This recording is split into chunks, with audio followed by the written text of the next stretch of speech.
So I'm standing here in what will become our garage. In the last week, we actually poured all of the footers for the foundation, and Adam and Blake and all of the crew from Arrow and Earth, they did an incredible job just kicking off this project. And there was one very, very delighted toddler who got to watch some of the progress. What do you see right here, Arlo? Holes? Yeah? What do you see over here? A what? Yeah.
So one of the awkward things about turning an old school into a house is the fact that there aren't normal house things like garages attached to school buildings.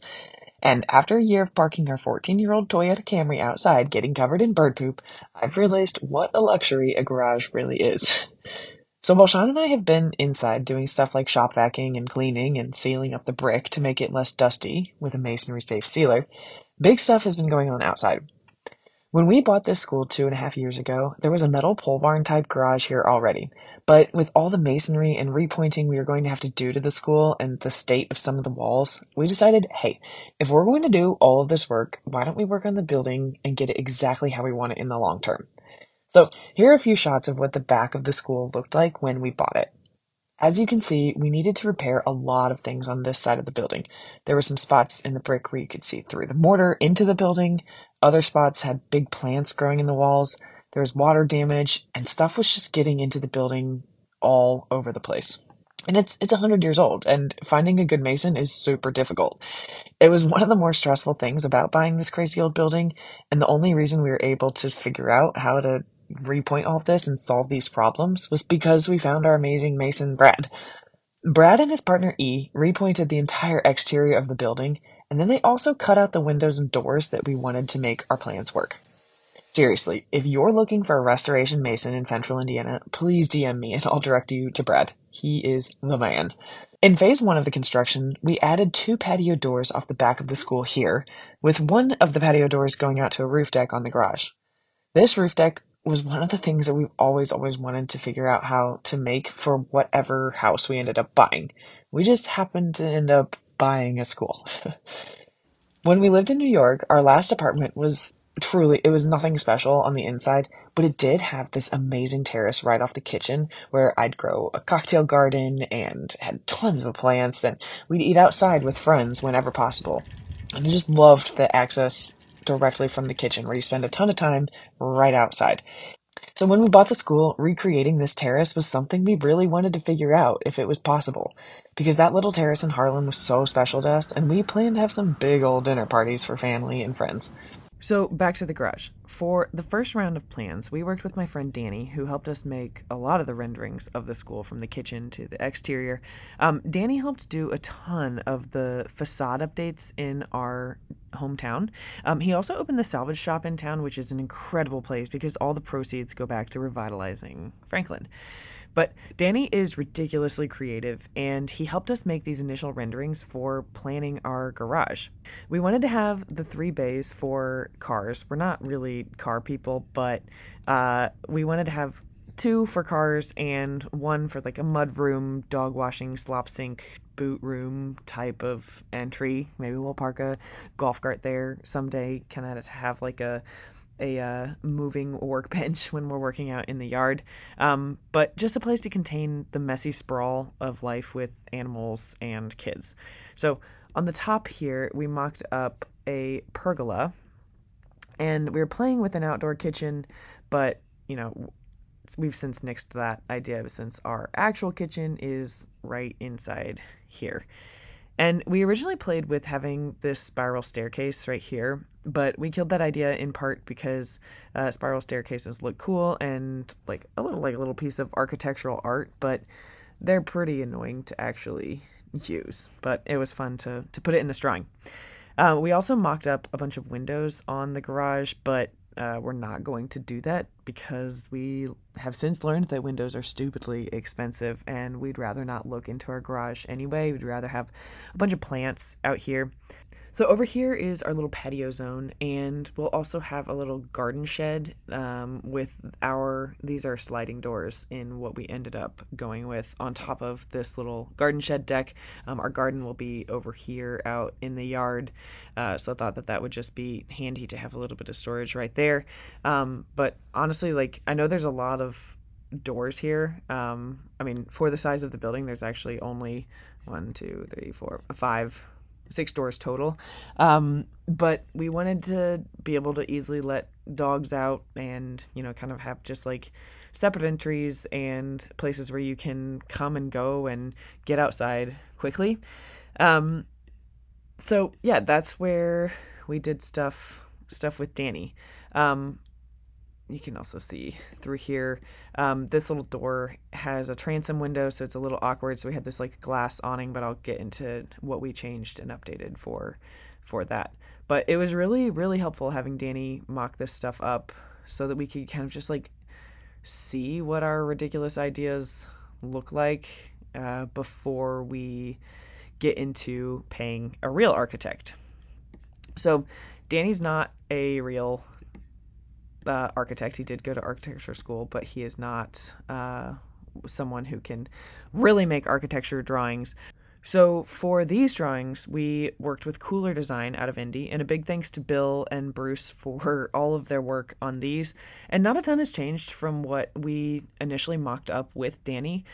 We did make sure that the patio door walks directly out onto the roof deck, so that we don't have to have like steps up, and it would like block part of the view into the backyard from the kitchen, which was kind of one of the main points of making this sliding window door view from here. So we had to change how this is laid out on the back because we'll have to like grade away and take dirt out of here, lower the garage a bit. So we have to have a little bit of steps up here. We don't have a pergola or anything initially. One, we need to live in the space and, figure out how we actually want to use something before we do a bunch of things like that. But we did mock it up we did have Cooler Design make the foundation something that like, it will be able, if we ever want to do a 3-season room or we just want to do a pergola, like the foundation will support whatever we want to do in the future. And the other thing, that glass awning that Danny had before, we changed that a little bit to be a little bit safer so that kids aren't just like sliding down and breaking it, or it was just a little bit complicated to figure out how to make something like that. So instead what we have is we have a little bit of a window here that goes into where you can see the transom from the door back here, but we also have the raised area for the steps inside here. Above this will just be a little planter to have kind of a little cold frame or some herbs in the wintertime and in the summertime right off of the roof deck, which is obviously handy for cooking. So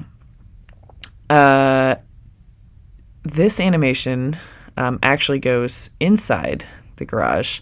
So you'll come in, drive in the garage, and then you'll be able to go right onto the steps up into the schoolhouse. And so because we had to lower the grade of the garage, this area actually walks directly into the basement. So we were trying to figure out how to have an easier entrance without steps into the school, whether it's for us with a ton of groceries or when we get older or when we have parents who are older, just having like an easier way to enter the school where you don't have to go up any steps. So we will end up having a door somewhere on this wall. But this animation actually goes up into the school, which is really cool. And it goes out onto the deck this way. So we'll be able to look out on our backyard and a bit away from the Indiana mosquitoes and have lots of dinner parties up here. So now the real building starts. We're working with Jerry and Rob at Harmon Construction to manage the project. And they've actually been the ones who've worked with Colin and George on the inside for framing the schoolhouse and doing all the stuff to like make the floor plan actually work and pass inspection and do all that cool stuff. Super thankful to have Harmon helping us make the garage a reality. Adam and Blake and the whole crew at Arrow Earth are just the best, and also appreciate all of their advice for all the excavation and careful work that they've done over the past few months. From cleanup of the original driveway to installing our new driveway and now building the garage. And like I mentioned before, in the meantime, while the garage is getting built, we've been working on sealing up the brick on the inside. I've got a whole video about that and all of the different products that I tested to, quote, seal the brick that allows it to still breathe and still have a lot of longevity, while also like enhancing the natural color and beauty of these huge bricks on the inside exposed walls of the school. I've also been working on finalizing all the colors for the inside of the school, and it's super daunting to choose an entire house full of colors at once. But it's also really exciting because we are going to be working with the folks at Up Paint because they make recycled paint for a recycled school. I'm really excited about all of that progress as well. Thanks as always for following along as we turn this old school into a house, as we figure out how to turn this old school into a house. More updates to come as soon as I can get to them. And yeah, thanks again.